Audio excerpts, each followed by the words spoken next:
Hello students, आज हम अपना नया चैप्टर शुरू कर रहे हैं एसिड बेस एंड सॉल्ट। ठीक है, केमिस्ट्री का सेकंड चैप्टर है हमारा ये। तो एसिड बेस एंड सॉल्ट हम लोग ऐसे कहेंगे कि देखो जितने भी कंपाउंड हमको अवेलेबल हैं ऑन दी अर्थ या हम लेबोरेटरी में जो भी बनाते हैं, तो उसके अंदर क्या होते हैं कि सारे कंपाउंड जो हैं वो तीन डिवाइड कर सकते हैं हम उनको तीन कैटेगरीज में। एक है एसिड, या फिर वो बेस हो सकते हैं या फिर वो सॉल्ट होंगे। ठीक है, तो ये तीन तरह के कंपाउंड हमारे पास होते हैं। अब एसिड, बेस और सॉल्ट अगर हमें कोई कंपाउंड दिया गया है तो इनकी केमिकल प्रॉपर्टीज़ क्या क्या होती हैं, इनका नेचर कैसा होता है, ये किस तरह से बिहेव करते हैं, इस चैप्टर के अंदर हम इनको ही समझने वाले हैं। तो इसको समझने के लिए हमको जो सबसे पहले है कि हमको एसिड, बेस या सॉल्ट क्या होता है ये हमें पता होना चाहिए, और हम इनको कैसे आइडेंटिफाई कर सकते हैं ये इसका हमारा सेकंड चीज़ है। तो सबसे पहले मैं आपको एसिड और बेस के बीच में जो मेन डिफरेंस होता है ना वो बताती हूँ। तो इनको हमारी बुक में सबसे पहले जो इसके बारे में है वो है इंडिकेटर्स होते हैं, जिनके अंदर हम क्या होता है पता कर सकते हैं कि एसिड और बेस जो है वो किस तरह से हम इनको डिफ़ाइन कर सकते हैं। तो देखो, एसिड और बेस जो है उसको डिफ़ाइन करने का एक मेथड जो सबसे इजी मेथड और हम लोग मोस्ट प्रोबेबल लेबोरेटरीज़ के अंदर यही यूज़ कर सकते हैं वो होता है, देखो, लिटमस पेपर।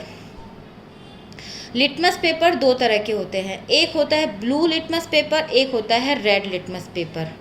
तो सबसे पहले क्या होता है कि अगर हमें कोई केमिकल दिया हुआ है, हमें कोई कंपाउंड दिया हुआ है, तो हम उसको क्या करेंगे, अपनी टेस्ट ट्यूब्स के अंदर लेते हैं और उसके अंदर ब्लू पेपर, लिटमस पेपर या रेड लिटमस पेपर को डिप करेंगे। तो उनके कलर कैसे चेंज होते हैं उससे हम आइडेंटिफाई कर सकते हैं कि वो एसिड है या बेस है। तो जैसे सबसे पहले इसके अंदर क्या आता है कि अगर हमने लिया है, देखो, अगर हम ब्लू लिटमस पेपर लेते हैं तो ब्लू लिटमस पेपर जो है वो अगर हम उसको एसिड के सॉल्यूशन के अंदर डिप करेंगे, एसिड में डिप करेंगे, तो वो रेड हो जाएगा। क्या हो जाएगा, ब्लू पेपर क्या हो जाएगा, रेड हो जाएगा। लेकिन अगर हम बेस में उसको डिप करेंगे तो यहाँ पर कोई भी चेंज वो नहीं दिखाएगा। ठीक है, तो ये इसके अंदर पहला है। और अगर हम उसके अंदर रेड लिटमस पेपर लेते हैं, रेड लिटमस पेपर मैंने लिया है, तो अगर मैं उसको सॉल्यूशन में डुबाऊंगी तो अगर हमने उसको एसिड में डुबाया तो यहाँ पर कुछ भी नहीं होगा, लेकिन अगर हम उसको बेस के अंदर डुबाएंगे तो रेड लिटमस पेपर का कलर चेंज हो जाएगा और वो हो जाएगा ब्लू। ठीक है, तो ये इसके अंदर सबसे पहला और सबसे इजी वे है जिससे हम इसको डिफ़ाइन कर सकते हैं कि एसिड है हमारे पास या बेस है। ठीक है, उसके अलावा क्या होता है, एक आता है लिटमस होता है जो कि पर्पल कलर का होता है, जो कि हम लोग उसको अगर हम एक्वस कर दें, यानी जैसे अगर हमने उसको पर्पल लिटमस पेपर जो है वो पर्पल कलर का ले लिया, इसको हम एक्वस कहते हैं। ये सॉल्यूशन है, लिटमस जो लिचेन जो होता है ना उससे बनता है ये। तो हमने लिटमस का पेपर नहीं लिया है, लिटमस का सॉल्यूशन लिया है, एक्वस सॉल्यूशन लिया है। ये होता है पर्पल कलर का होता है। ठीक है ना, लिटमस जो पेपर है वो क्या है, लिटमस का सॉल्यूशन पर्पल कलर का है। तो पर्पल कलर है, अगर बेस में डालेंगे तो ये ब्लू कर देगा, और अगर हम इसको एसिड में डालेंगे तो ये रेड कलर का हो जाएगा। तो ये दोनों के अंदर काम करता है। ठीक है, ये हमें समझने की बात है इसके अंदर। अब दूसरा है मिथाइल ऑरेंज। ये मैं आपको अलग अलग इंडिकेटर्स बता रही हूँ जिससे हम पता कर सकते हैं कि हमारे पास जो सॉल्यूशन है या हमारे पास जो कंपाउंड है वो एसिड है या बेस है। तो एक होता है मिथाइल, सबसे पहले हमने लिटमस पेपर लिया, दूसरा हमने रेड लिटमस लिया, फिर हमने लिटमस जो है उसका सॉल्यूशन लिया, उसको पेपर पे कन्वर्जन नहीं लिया, हमने उसका सॉल्यूशन लिया जो पर्पल कलर का है। ये दोनों में चेंज होता है, ये रेड में भी चेंज हो जाता है और ब्लू में भी चेंज हो जाता है। उसके बाद हम ले सकते हैं, इसके अंदर एक और आता है मिथाइल ऑरेंज।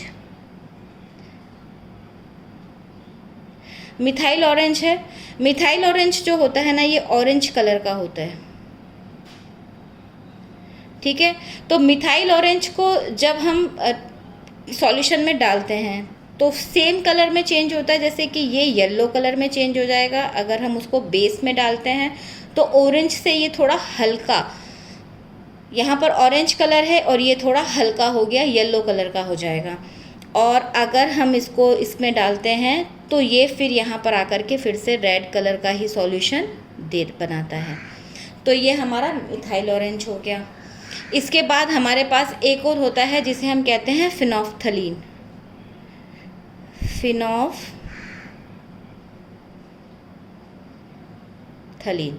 ये क्या होता है? कलरलेस सॉल्यूशन है।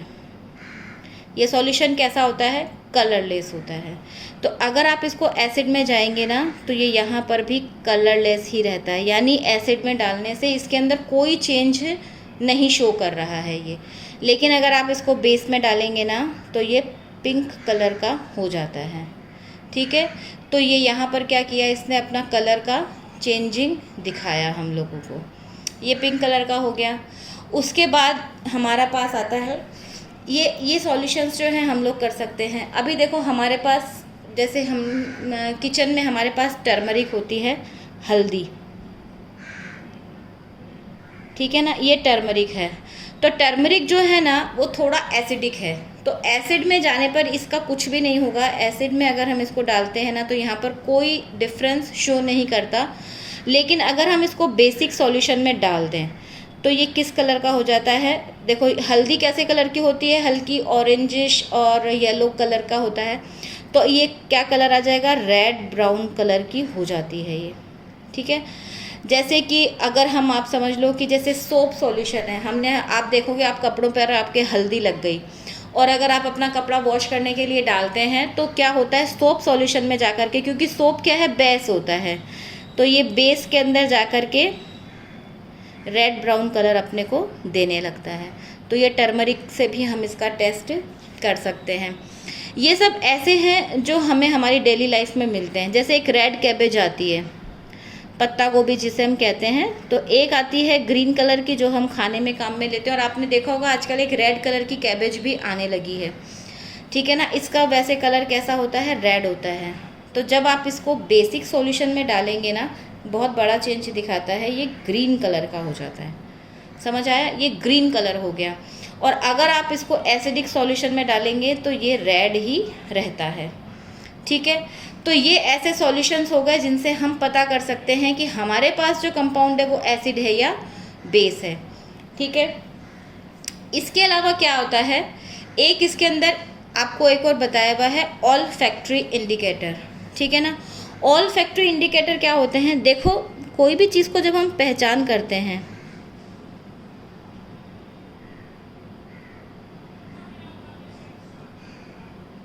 किसी भी चीज़ को जब हम पहचानना होता है तो हम उसको कैसे देखते हैं? या तो हम उसको देख के पहचानते हैं या हम उसको स्मेल करके। जैसे अगर आपको किसी ने आँख और नाक बांध दिया, आप तो आप किसी चीज़ को पहचान नहीं पाओगे। लेकिन अगर आपकी आंखें बंद हैं और आपके सामने कोई हलवा बना के लाए और आपको बोले कि आप उसको स्मेल करके पहचानो, तो आप पहचान जाएंगे ना।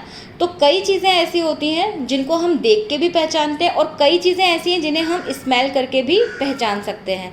जैसे जिसके अंदर बहुत ज़्यादा पावरफुल स्मेल है तो हम उसको पहचान सकते हैं। तो जैसे ऑल्फैक्टरी इंडिकेटर का मतलब क्या हुआ कि ऐसे इंडिकेटर जिनको हम स्मेल के थ्रू पहचान सकते हैं। देखो आपने कभी ऑनियन को कट किया है, हम देखते हैं कि ऑनियन के अंदर कितनी एकदम पीजेंट से स्मेल होती है ना, एकदम तीखा हमको स्मेल आता है, हमारी आँखों से आंसू भी आने लगते हैं, उसकी इतनी पावरफुल उसके अंदर स्मेल होती है। तो देखो ऑनियन जो होता है ना, आपने उसको ऑनियन को कट किया, ऑनियन के अंदर एक स्मेल होती है, ठीक है ना। तो अगर आप ऑनियन को क्या करेंगे, अगर हमारे पास एसिड सॉल्यूशन है और बेस सॉल्यूशन है, अगर हम ऑनियन के अगर हमने ऑनियन को एसिड में डाला तो एसिड में डाल के जब हम उसको बाहर निकालेंगे ना तो उसके अंदर सेम स्मेल रहती है। ये क्या करता है, रिमेन